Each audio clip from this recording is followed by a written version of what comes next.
আর একটা কথা বলি, সবাই কিন্তু বলছে সাপোর্ট করতে, সবাই বলছে সাপোর্ট করতে। আমি বলবো কি, অবশ্যই করা প্রয়োজন। তারপরে যেটা মেন কাজ, নিজের প্রতিভা, নিজের এই জায়গাটায় যে ক্ষমতাটা আছে সেই ক্ষমতাটা সবাই দেখাও। ভাই বোন যারা আছে সকলকে বলছি, এই যে অনেকজন বলে ভাই একটু বলে দেন তো, একটু সাপোর্ট করতে বলে দেন ভিডিও করে। আচ্ছা, আমি এমন একটা মহান ব্যক্তি যে আমি সাপোর্ট করতে বলে দেবো আর মানুষ হুড় করে সাপোর্ট করে ফলো করবে? ইম্পসিবল। এটা আমি মানে নিজে ভালো লাগে না। আমি সামান্য একটা গরিব ঘরের ছেলে, আমাকে বলে নিজেকে লজ্জা লাগে। এটা অনেকজন করে, কিন্তু আমি তাদেরকে বলবো ওই ভিডিও না বানিয়ে এখানে যে ক্ষমতা আছে, শক্তি আছে, সেই শক্তিটা ভালোভাবে দেখাও, মানুষকে ভালো লাগাও, মানুষের মনের মধ্যে ঢুকো, মানুষ অটোমেটিক তোমাকে ফলো করবে।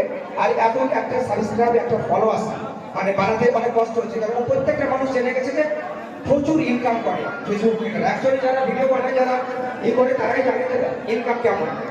তো ওই সাবস্ক্রাইব আর ফলো আগে যেমন মানে হুড় করে হতো, এখন আর হয় না। হবে, অবশ্যই হবে।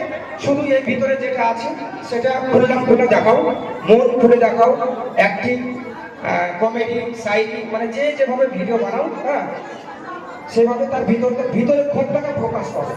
এটা হচ্ছে মেন ভূমিকা। তারপরে অবশ্যই সাপোর্ট দরকার।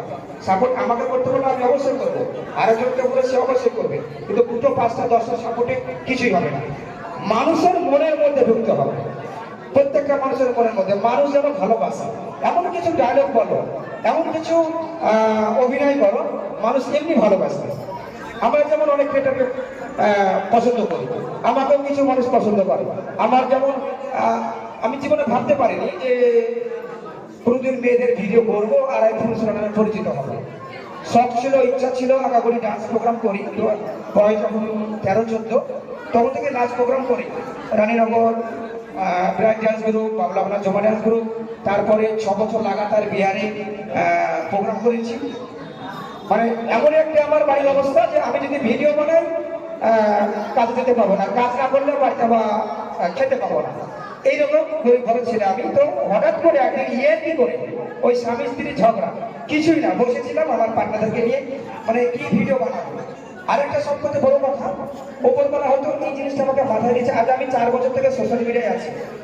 8 মিনিট, 10 মিনিট, 6 মিনিটের যে কন্টেন্ট গুলো বানাই, আমি কিন্তু একটাও লিখি না এখন পর্যন্ত। এটা অটোমেটিক স্পটে গিয়ে জাস্ট হেডিংটা তৈরি করতে, কালকে আমি এই ভিডিও বানাবো, এই হেডিংটা তৈরি করি। হেডিংটা তৈরি করার পরে করি কি, স্পটে গিয়ে বসি, আরাম করি, গল্প করি, তারপরে কি করবো করতে করতে নিজে এডিট করি।